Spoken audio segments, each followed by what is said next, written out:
Un espacio para reinventarnos, superar adversidades y encontrar bienestar en el caos.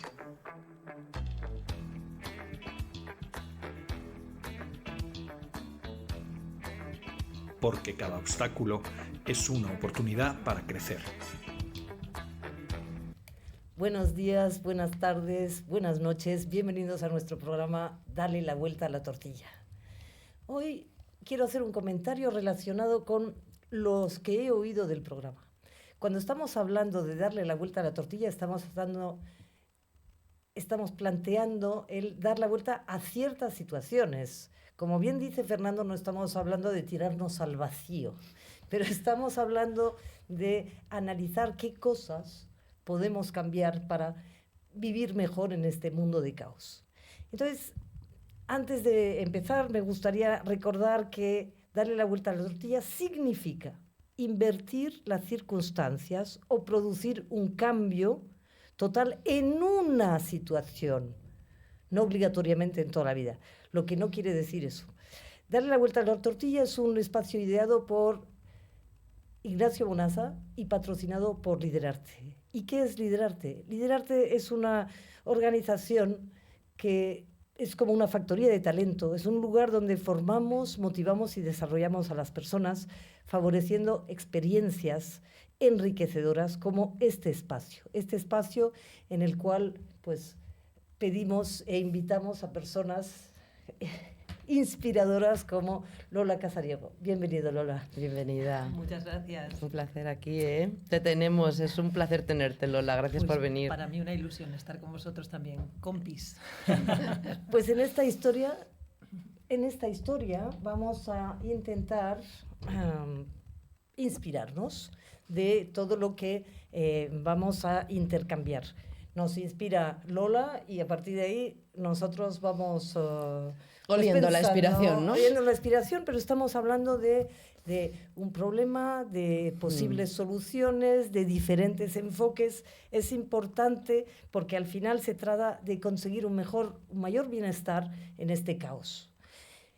Me toca la parte te voy a decir el caos. Fíjate qué bonita palabra has usado hoy, viendo lo que pasó ayer, ¿no? Así como ayer, hoy, que estamos todos metidos en esta historia, ¿no? Bienvenidos al caos de la vida y cómo encontrar lo que decimos siempre, el bienestar y el equilibrio.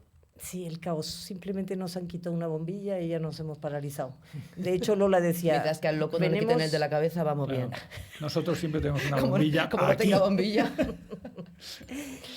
Bueno, entonces, antes de empezar y antes de pasarle la palabra al Rincón del Loco, recordaros que hoy es la última sesión de abril. Entonces, en la próxima sesión, entre esta sesión y la siguiente, nosotros nos reuniremos para saber quién será el premiado o la premiada del mes de abril. Y os recuerdo cuáles son las opciones de regalos. Esto se va incrementando, pero para el mes de abril lo hemos cerrado a lo siguiente. Entonces, tenemos la sesión creativa con Fernando, la sesión de coaching con Sandra, que hoy no está con nosotros, pero sí está en el alma y está en los textos. Tenemos la participación en vivo en el programa y tenemos la Constitución de la Vida Próspera de Belén Varela. Pero además tengo que deciros que Lilian, que fue una de nuestras invitadas hace unas 2 semanas, está preparando también porque quiere ofrecer algo también a los participantes de este programa. Así que, repito, comentarios a tope esta semana en el canal de YouTube de Click Radio TV, en el Facebook de Click Radio TV por darle la vuelta a la tortilla, y si no, correos directos a la dirección siguiente, comunicación@liderarte.org. Pero además, que no me has pillado, comunicación sin acento. Sin acento, por favor. Sin acento.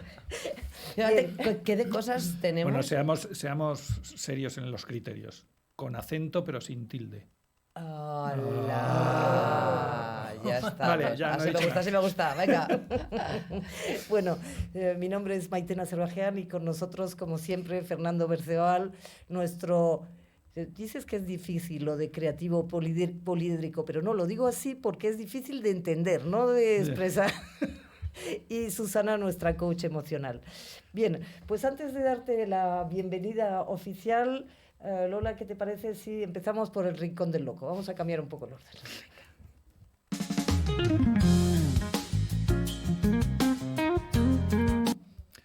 Bienvenidos a este rincón que ya sabéis que está preparado para todos aquellos a los que alguna vez os han tachado de locos por ser excesivamente creativos. La semana pasada hablé del disparador, ese elemento que nos provoca el arranque de nuestro pensamiento creativo. Pero si recordáis, me quedé ahí, en el comienzo, en el arranque, en el inicio. ¿Y después? ¿Qué hay? ¿Qué hay? ¿Qué hay? ¿Qué hay después de...? Lo que viene después es lo que en creatividad llamamos el reto creativo. Nos han dado un pistoletazo de salida, pero y además, ¿dónde me va a llevar esto? Y a menudo no es dónde quiero que me lleve o dónde creo que me va a llevar, sino que con las circunstancias que me plantea mi empresa, que me marca el entorno y o que me condiciona mi equipo de trabajo, ¿dónde tengo que llegar? Hay personas que piensan que los que trabajan el pensamiento creativo simplemente le dan a un botón a ese disparador y ya salen las ideas como en las máquinas de vending. Deme 2 ideas, por favor, clink, clink, ¿no? Por cierto, las máquinas de vending muy propicias a los chistes, como por favor, me da tabasco en la máquina, por favor. Pues eso. Perdonad, que me lío. Bueno, realmente lo que hago no es liar. Realmente lo que hago es intentar procrastinar o evitar enfrentarme al reto creativo. Porque, queridos oyentes y televidentes, el disparador lo único que hace es plantearnos un reto y el siguiente paso es enfrentarnos a él. No es nada fácil para un escritor llenar una hoja en blanco, ni para un músico completar el primer pentagrama, ni para un artista plástico decidir la estructura de su obra, ni para un artista escénico dar el primer paso a la escena. Luego, aparentemente, todo fluye, porque hay mucho entrenamiento detrás. Pero el reto que nos plantea ese disparador no es nada fácil. Uno puede tener una primera idea provocadora genial y después Nada. la hoja, el lienzo, la partitura, el escenario vacío. Hay que llenarlos. Esto pasa también en el mundo de la empresa. No es nada fácil idear un nuevo producto de nuestra marca, cohesionar un nuevo equipo en una empresa o dar el primer paso con una startup. Pues bien, aquellas personas que citaba antes que piensan que un creativo le da el botón y ya está y lo tiene solucionado, les recomiendo que hagan los siguientes ejercicios. No para que se sienta la dificultad del reto creativo, sino para que comprendan que la única manera de afrontarlo es el entrenamiento. Así que entrenad así, lápiz y boli. No, lápiz y boli no, porque ¿cómo vas a escribir con el lápiz en el boli o el boli? No, un papel, ¿vale? Si escuchasteis el programa anterior, os pedí que recopilarais durante un solo día un disparador por sentido. Y eso que solo pedí 5 sentidos, porque podía haber pedido el sentido arácnido, el de la orientación, el sentido común, el sexto sentido, cualquiera. No, 5 solo, ¿vale? Bueno, me vuelvo a liar. Hoy estoy liante o lioso, liado, vete a saber. Bien, pues elegid uno de estos 5 disparadores o buscad uno nuevo. Y ahora tratad de utilizar ese disparador como elemento inicial para crear. ¿Para crear qué? Os propongo una de estas 3 cosas. Un microrrelato, una creación de arte plástica o un nuevo producto que pueda ser objeto de publicidad en un torneo de tenis, ya que estamos. ¿Vale? Os invito a que lo hagáis. Y el auténtico entrenamiento sería hacerlo con los 5 disparadores y con las 3 creaciones, consiguiendo 15 jueguercicios de entrenamiento. Os aseguro que el 16 os va a resultar mucho más sencillo y os sentiréis como esos creativos a los que llaman locos o no. Ah, y haced una cosa, por favor, utilizad los contactos del programa y escribidnos y mandadnos lo que estáis haciendo, porque yo lanzo jueguercicios, pero todavía no sé lo que estáis haciendo. No recibo nada. Y yo soy de profesión cotilla. Entonces, como soy de profesión cotilla, quiero enterarme. Y hasta ahí el rincón del loco. The Crazy Muchas Corner. gracias, Fernando. Bien, hoy el programa se llama Soñar y Atreverse, el reto como detonante. Entonces, como veis, también estamos hilando las cuestiones, el reto como detonante. Lola Casariego es mezzo-soprano y muchas veces se le oye presentar como Lola Casariego mezzo-soprano. Entonces yo me hacía la pregunta, si tú a mí me dices, preséntame como Maitena Serbajean coach, digo, no, yo soy Maitena Serbajean. Pero aquí hay un tema que es la pasión y que está relacionado con cómo se me identifica por la vida. Entonces, Lola empieza en una familia pues de artistas, solo que no de artistas en el mundo de la música, sino en el mundo de la arquitectura y de la pintura. Son 4 hermanos y la única que se interesa por la ópera y llega a ellos sin saber de qué va el asunto, o no, sin saber de qué va el asunto es ella. Tiene la gran suerte de encontrar su pasión por casualidad, pero porque no sabía qué hacer con su destino. Quiere salir de su pueblo natal, de su ciudad natal, perdón, y es Asturias. Yo quiero ir allí, no entiendo muy bien cómo quiere salir porque yo quiero ir, pero... y se va primero a Inglaterra a estudiar inglés, vuelve a Inglaterra y finalmente, cuando vuelve a España y decide qué hago con mi vida, una amiga le dice, bueno, su hermano le dice, ¿por qué no te dedicas a la música, a cantar? Y una amiga le dice, oye, pues hay esta escuela. Y así termina en una escuela de canto lírico. Exacto. Y de pronto empieza a levitar. Y desde entonces no sé si has bajado. Yo siempre que la veo a Lola, la veo con esa energía, como dices, levitante. Y además la acabo de presentar tal cual acabas de decir. Es como, sí, pues mira, te presento a Lola. Es increíble todo lo que acabas de decir. Es verdad, Lola. Energía levitante. Oye, nunca me lo habían dicho, pero está bien, es verdad. Siempre estoy un poquito ahí por encima. Flotando. Bueno, pero la vida ha ido dando cambios y como nuestro programa se llama Dale la vuelta a la tortilla, iremos avanzando porque realmente sabéis que hablamos con nuestros invitados primeros y el título pues está trabajado con ella, ¿no? Entonces, soñar y atreverse. Pero antes de que empieces a contarnos, Lola, sobre soñar y atreverse, yo he dicho lo que pienso, lo que pensamos. Lo que te ha dado la gana. Lo que me da la gana sobre Lola, pero dicho esto, ¿quién es Lola Casariego? Ahí es nada la preguntita. En versión abreviada. Pues, a ver, una mujer tímida, introvertida, que eligió una carrera que le obliga a exhibirse en público constantemente. Eso para empezar. Ese es el primer reto. Que me gustan los retos y que además, pues hablando de retos y de creatividad, son los que me han ayudado siempre a superar mi miedo a abrirme a los demás y a expresar mis sentimientos.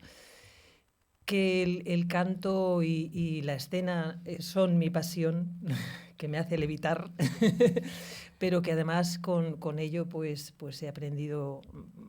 Soy quien soy gracias a la escena, a poder vivir vidas que no son la mía sobre el escenario, a abrirme realmente.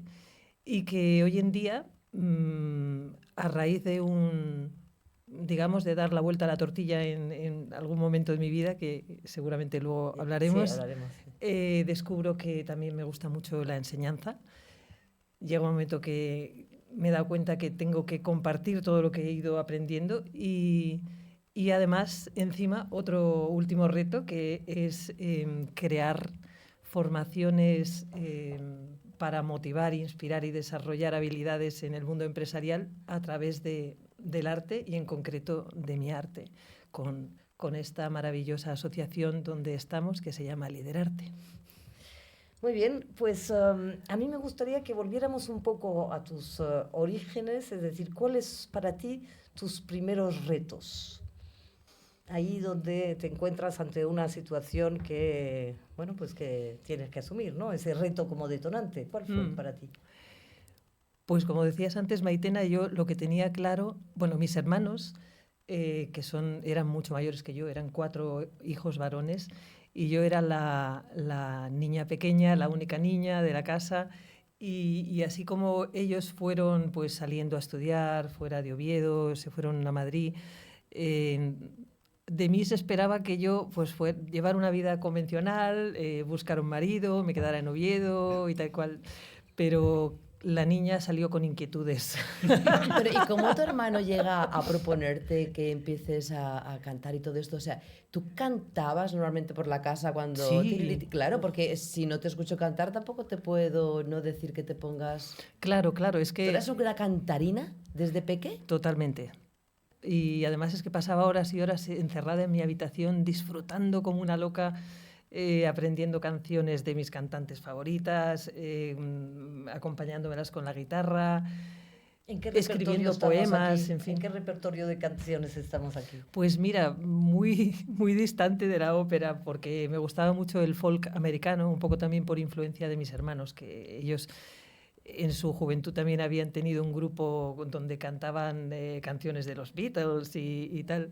Entonces me gustaba mucho Johnny Mitchell, Janis Ian, toda esta gente. Luego también canción latinoamericana, Mercedes Sosa, Ana Belén, Serrat, bueno, todo. Porque además escribías poesías, o también escribías canciones tuyas, o sea, Exacto. tú ya estabas en tu nube. Sí, en mi nube total. O sea, ahí se pasaba el tiempo. Flotando, ¿viste?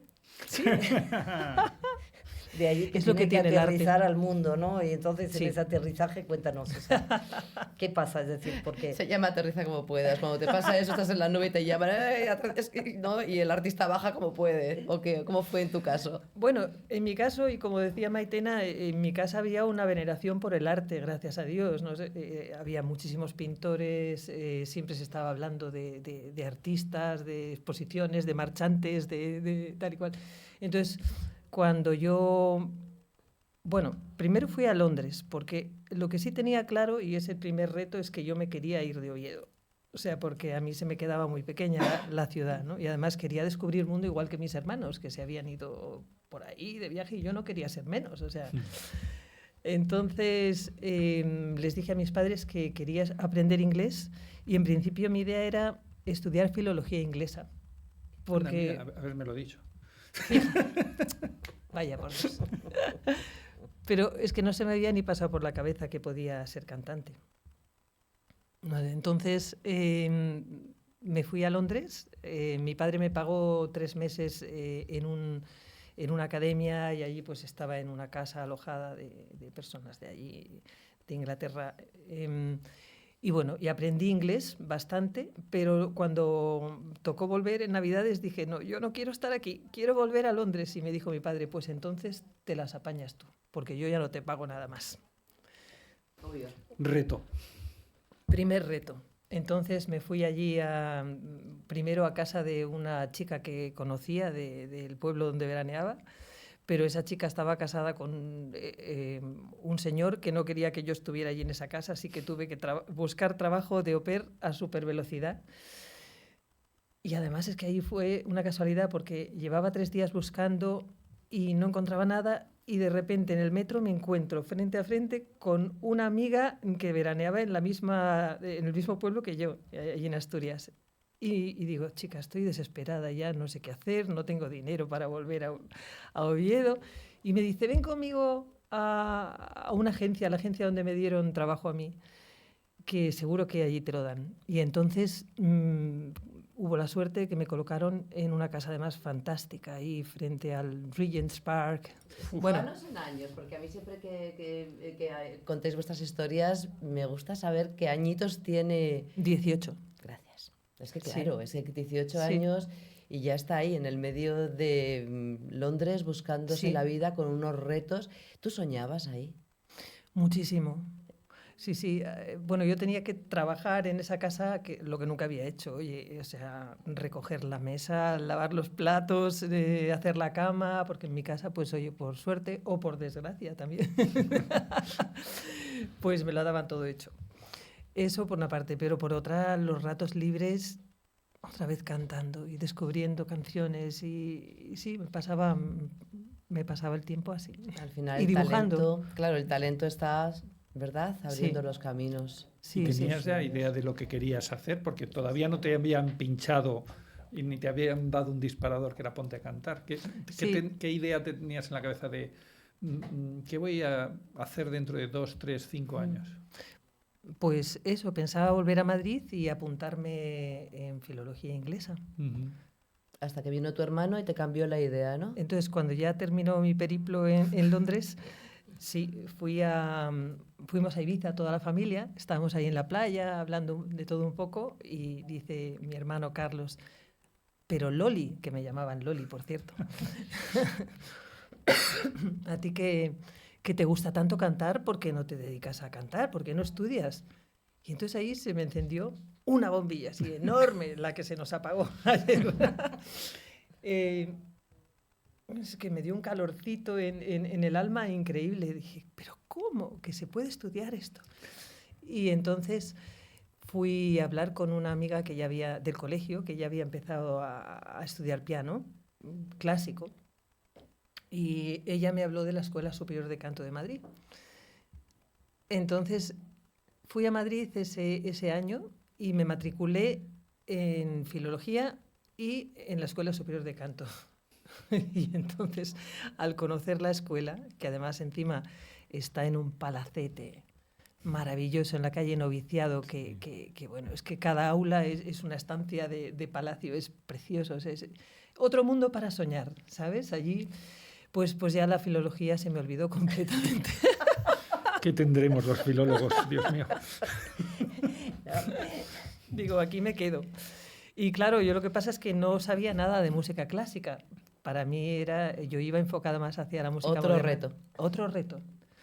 Aprender solfeo, a leer partituras, a la técnica vocal, la escena, idiomas, fonética de idiomas, italiano, alemán, francés. Bueno, muchas cosas que aprendí ahí y sobre todo conocí a la gente que tenía las mismas inquietudes que yo. Hice contactos maravillosos, amistades y bueno, pues... Así sigues y así empiezas. Siguiente reto, tú me hablaste de que muy joven, con 23, el 23 va por Susana, Sí, sí, con sí. 23 años, de pronto te encuentras, yo no sé si habías terminado ya tus estudios o no, pero te encuentras en un festival internacional muy famoso de Rossini en Pésaro. Bueno, hubo antes algo, y es que yo estaba en mi último curso de la Escuela Superior de Canto y estaba haciendo en escena un sainete, Las hijas de Caín, la madre de toda una familia grande y tal, y entonces alguien del Teatro de la Zarzuela, una chica que trabajaba en el coro, me escuchó, me vio trabajar y le gusté mucho, y entonces le habló al director del teatro.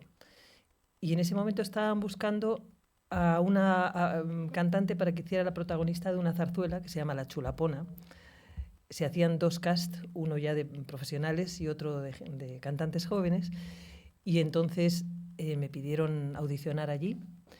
Hice la audición y el director, Miguel Roa, que luego acabó siendo un buen amigo, un personaje muy singular, le gusté mucho y me dijo, Lolilla, el personaje es tuyo, apáñatelas como puedas. Fíjate, o sea, me encanta cómo habla y la voz que tiene, y fíjate lo que acaba de hacer, cómo ha imitado a este amigo, que al final fue amigo de este director, qué tono le ha dado, o sea, si cierro los ojos, escucho tu voz, es que está llena de emoción, está llena, ¿sabes?, de melodía, de un sonido increíble, esto solamente voz hablada. Gracias, era la costumbre. El entrenamiento. Sí. No, los cantantes, y bueno, yo además estoy casada con un cantante que tiene unas facultades para imitar voces que es una cosa increíble, pero es muy común en nosotros porque como tenemos que transformar la laringe, pues tenemos mucha movilidad ahí para imitar sonidos, para mover la lengua y hacer la voz más nasal o menos o más profunda.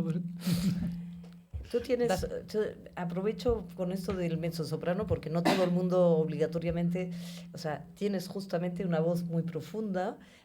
Cuando hablamos de las sopranos estamos hablando de los las agudos. voces, de los agudos, ¿no? Entonces, realmente eso, quiero decir, ¿hay tantas mezzosopranos como sopranos y cuál es la diferencia básicamente? Me apunto a esa pregunta, no tengo ni idea. Yo sí. Nada, da igual. Tontería. Pues la voz más común es la de soprano, en mujeres, ¿vale? Y sobre todo en sur de Europa y tal, digamos que a lo mejor en Alemania, en los países más fríos, suele haber voces un poco más graves, quizá por la constitución, forma de las laringes. Pero en general encontrar mezzosopranos siempre es más difícil que sopranos. Que sopranos.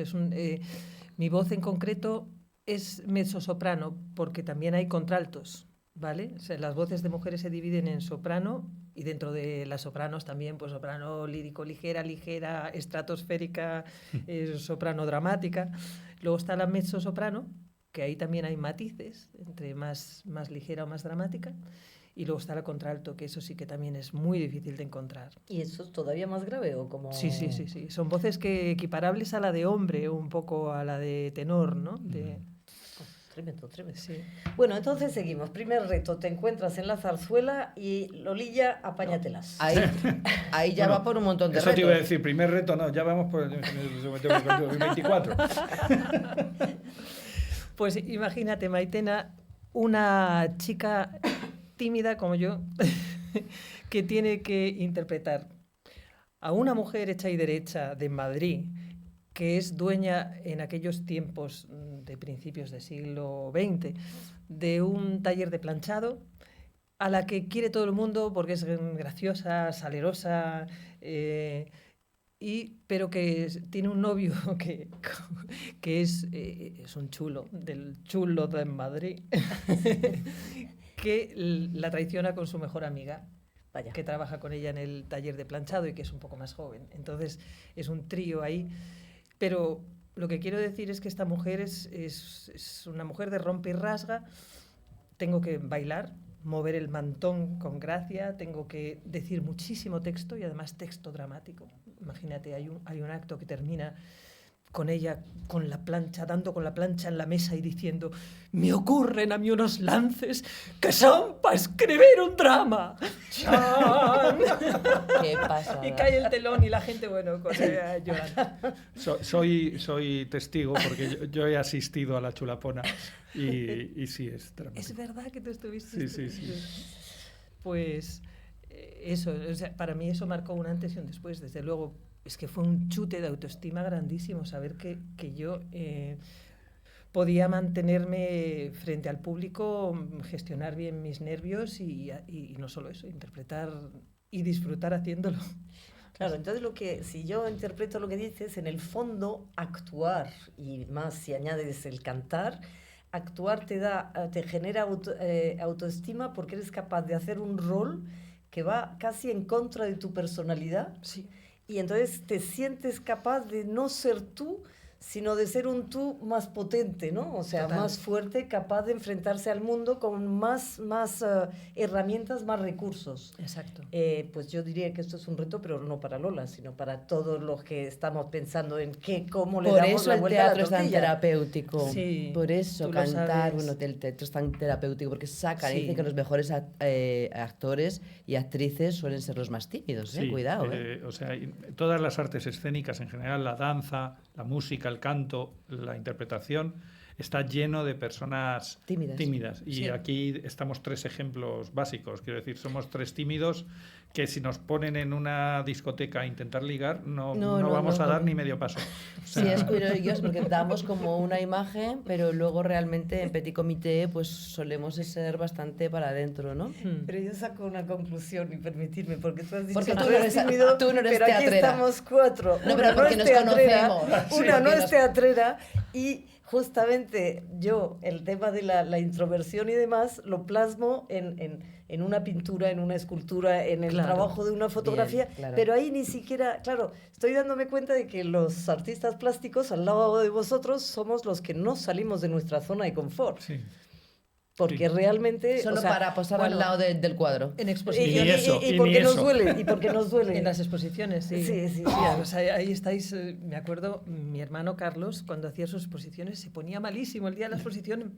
Mira que él era todo lo contrario que yo, extrovertido y tal y cual.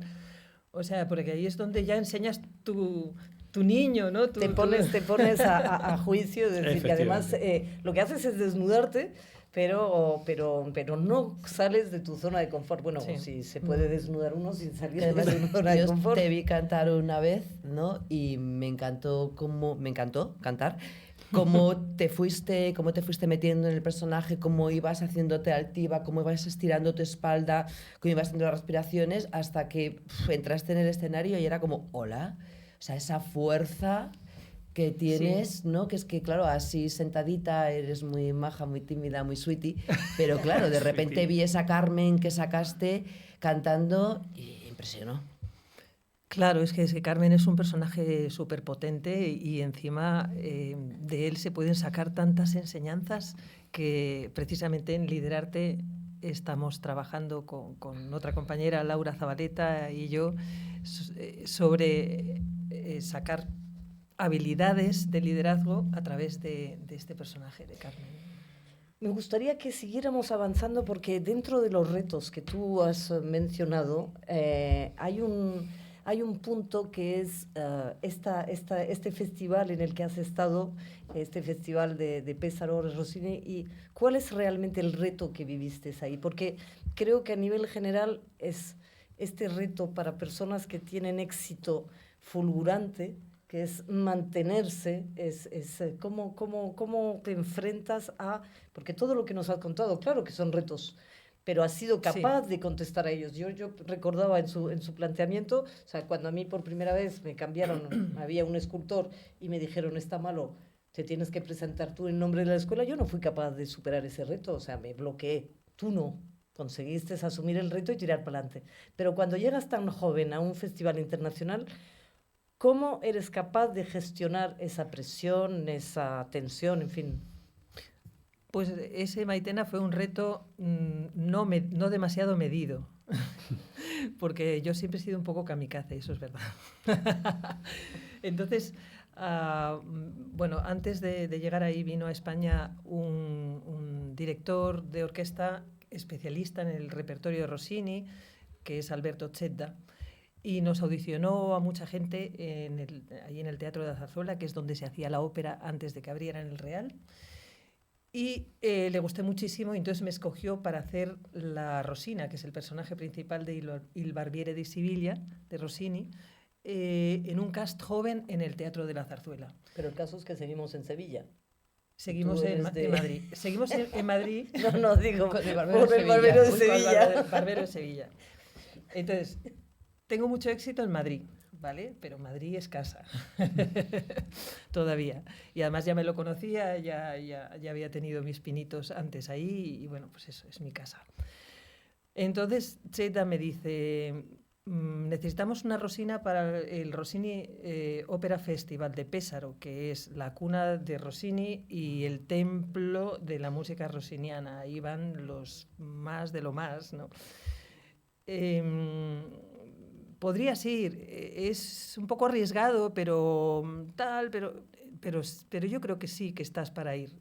Y yo, pues ingenua de mí, dije, hombre, pues vamos para allá. Se va.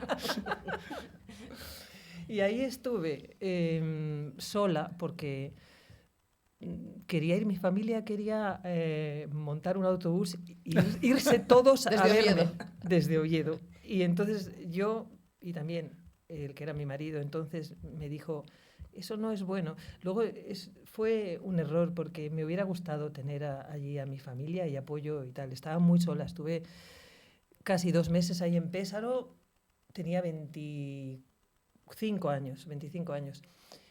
Y claro, la exigencia en ese festival era bestial. Había una presión grandísima, o sea, en el público pues estaban agentes de toda la gente interesada allí. Es que estás en un escaparate internacional y también tuve la mala suerte de que el director de orquesta era también no sé cómo decirte. Hasta ahí.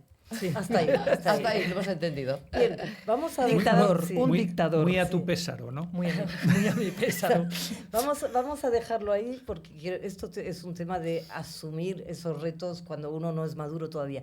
Pero si no os importa, me gustaría que fuéramos, ¿vale?, a nuestro viaje circular para escuchar las reflexiones de Susana.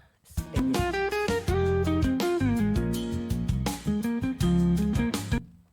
Pues Lola, es que el viaje circular siempre va de estos obstáculos que nos encontramos en el camino para irlos superando.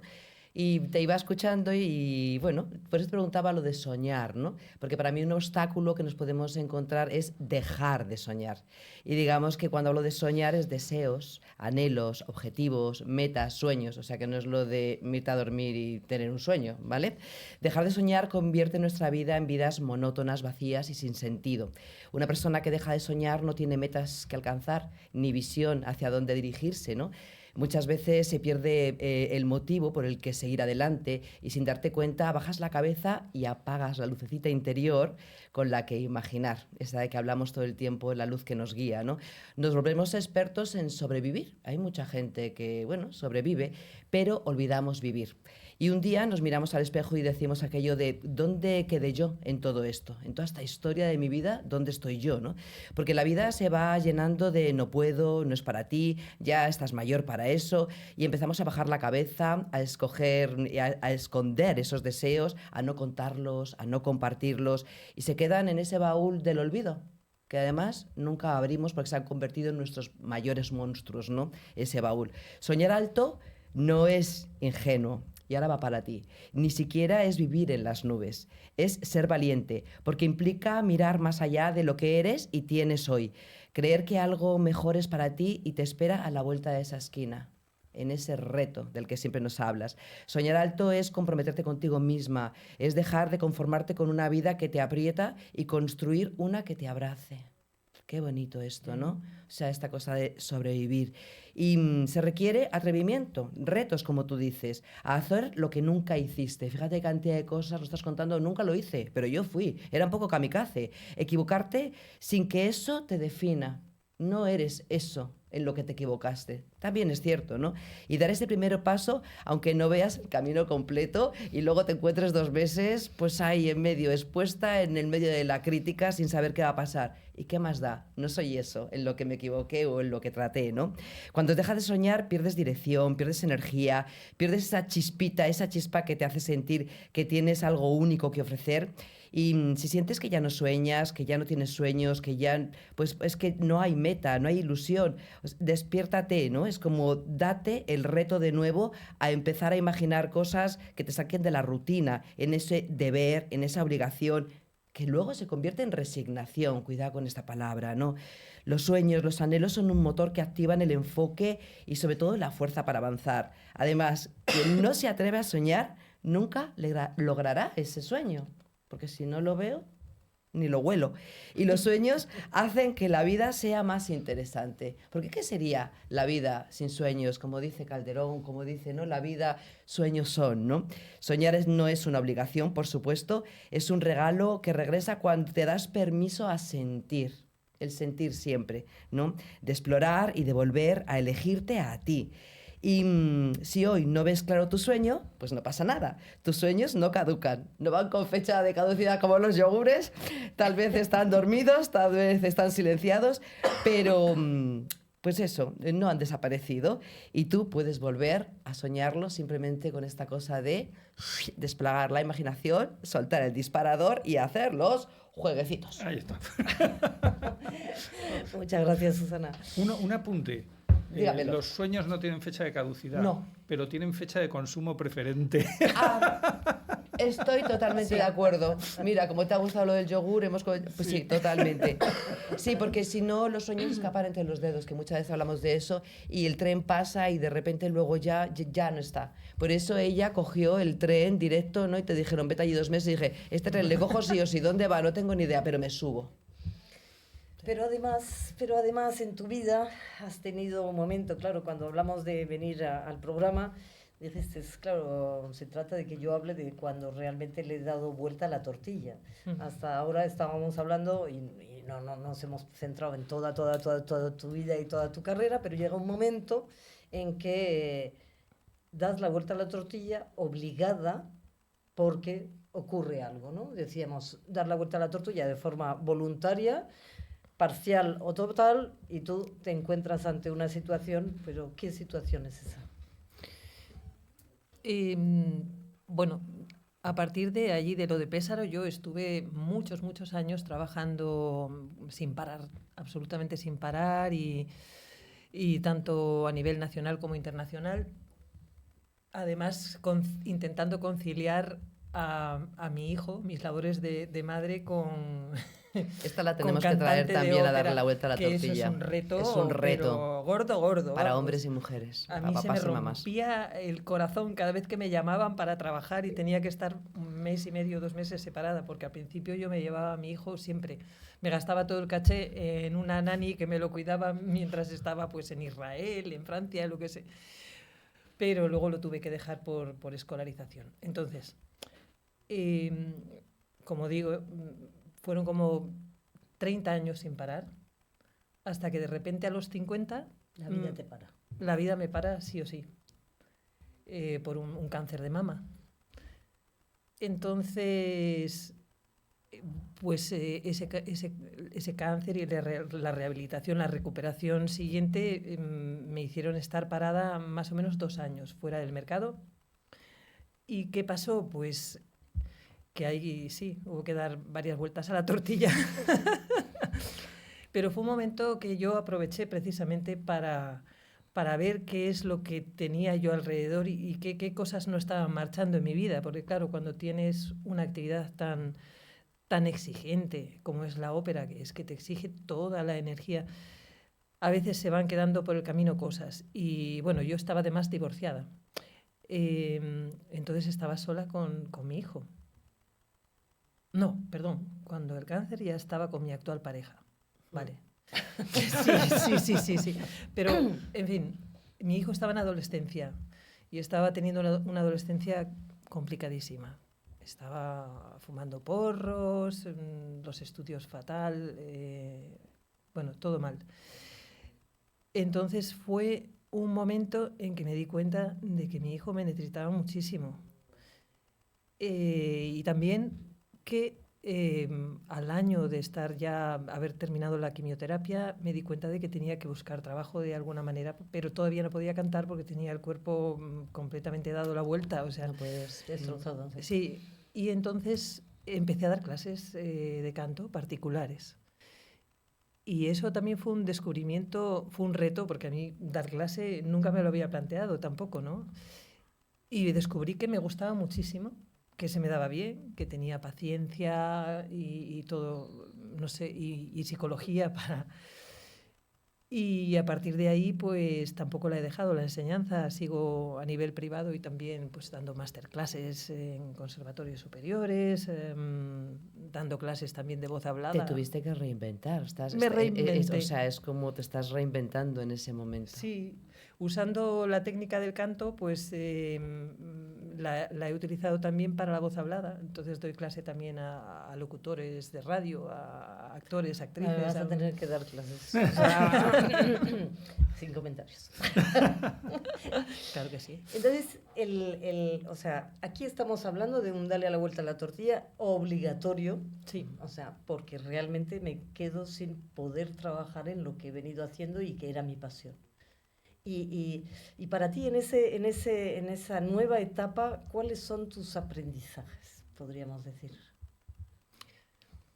De todas estas duras vivencias. Claro, una vida es que son tantas cosas y tantas vicisitudes que tendría... Para contarte todo tendríamos que estar otro programa entero, pero bueno. Bueno, vamos a resumirlo en tus principales aprendizajes, ¿os parece? Bueno, primero, este parón forzoso fue la primera vez que descubrí que se podía vivir sin cantar, porque yo no concebía que hubiera una vida sin cantar. O sea, y yo decía, ¿la gente cómo puede vivir esas vidas sin dedicarse a la escena, al canto y tal? Bueno, pues de repente descubrí que a lo mejor podía ser feliz también trabajando en una floristería o yo qué sé, o dando clases de canto, evidentemente, y ayudando a los demás, ¿no? También me di cuenta de que llega un momento en el que todo lo que has aprendido no lo puedes acaparar tú, sino que tienes que enseñar a los demás y eso es maravilloso. Y también aprendí, Bueno, esos son dos aprendizajes Que importantes. son muy importantes, muy importantes. Y además aprendí que estaba un poquito, que había estado siempre un poquito cerrada, o sea, que necesitaba abrirme más a la gente. Y entonces, por ejemplo, me metí en un club de oratoria para aprender a hablar en público, porque yo podía cantar ante 15.000 personas y no pasaba nada, pero hablar me daba auténtico pánico. Pues Es mira, interesante, ¿eh? mira, Es mira qué interesante, maravilla. o sea, Sirvió. Sirvió. Entonces me metí en este club, empecé a hacer conferencias, a estructurarlas, a tal. Y eso me valió también porque mi objetivo era poder dar masterclasses a grupos y estar tranquila y poder comunicar bien. Eso me sirvió también. bueno, Y ahí estamos. No va mal, ¿eh? No va mal. no va mal. O sea, el punto aquí es que en el fondo, en este caso, la vida te ha dado la vuelta y tú has reconstruido, has reinventado, ¿no? Porque al final utilizas tus éxitos y tus conocimientos del pasado para crear. ¿Qué dice nuestra amiga Sandra en sus distinciones?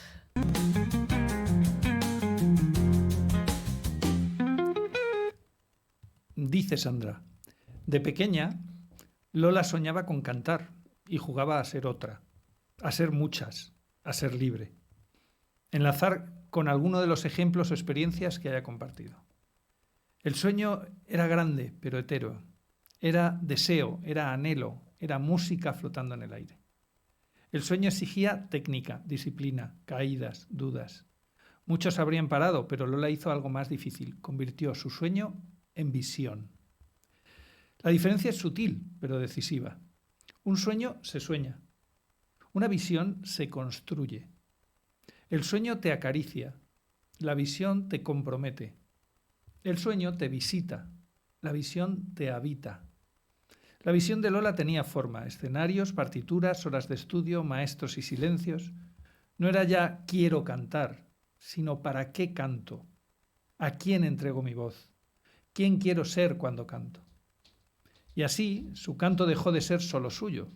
Se volvió puente, emoción, encuentro. Porque la visión no es solo para ti, es para el mundo, a través de ti. Pero no basta con tener una visión, hay que comprometerse con ella. Y el compromiso no es solo intención, es práctica. Es elegir todos los días, incluso cuando no apetece, incluso cuando no hay aplausos. Es ponerle cuerpo a un propósito. En las empresas y en los equipos ocurre lo mismo. Un sueño compartido puede inspirar, pero una visión compartida moviliza. Traza el norte, da sentido a lo que hacemos. Y el compromiso es lo que la convierte en realidad, cuando cada persona pone su talento al servicio de algo más grande, como en una orquesta, como en un coro. Porque cuando la visión se vuelve acción, ya no solo soñamos con lo que podríamos ser, nos convertimos en ello. Componentes claves de una visión: propósito. ¿Para qué? Una visión siempre responde a un sentido más grande que uno mismo. Imagen del futuro. ¿Qué imaginas? Describe un estado deseado, concreto, inspirador. Valor e impacto. ¿Qué cambia si se logra? Una visión verdadera transforma, no solo consigue. Compromiso. ¿Qué estás dispuesto a poner en juego? La visión requiere acción sostenida. Emoción. ¿Qué te hace sentir? Si no emociona, no moviliza. Coherencia. ¿Está alineada con tus valores y con quién eres o quieres ser? Y lenguaje vivo. Usas palabras que conecten con el corazón y la acción. Una buena visión no solo se piensa, se siente, no solo guía, arrastra. Y no vive en un PowerPoint, vive en las conversaciones, en las decisiones y en las prioridades del día a día. Y ahora nos lanza unas preguntas para la reflexión. ¿Cuál es ese sueño que aún no te has atrevido a convertir en visión? ¿Qué sería diferente en tu equipo si todos compartieran una misma visión? ¿Dónde estás hoy, soñando, comprometiéndote o actuando?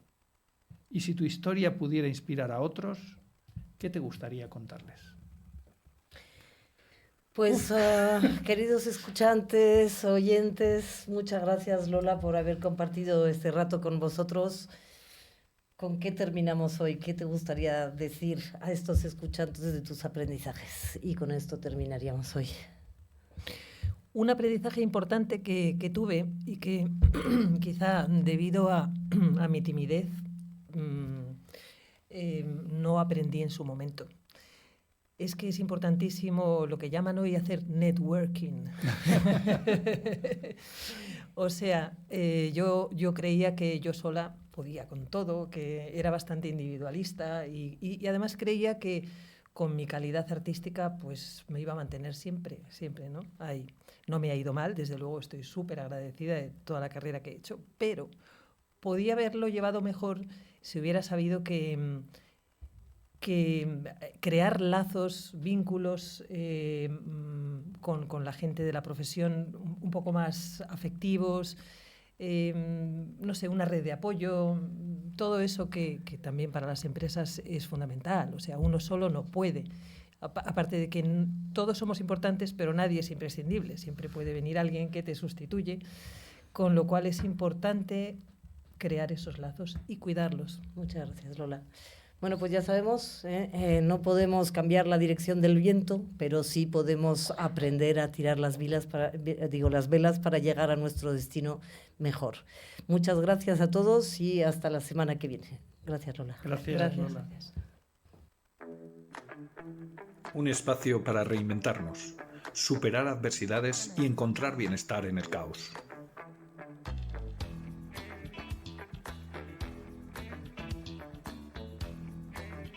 Porque cada obstáculo es una oportunidad para crecer.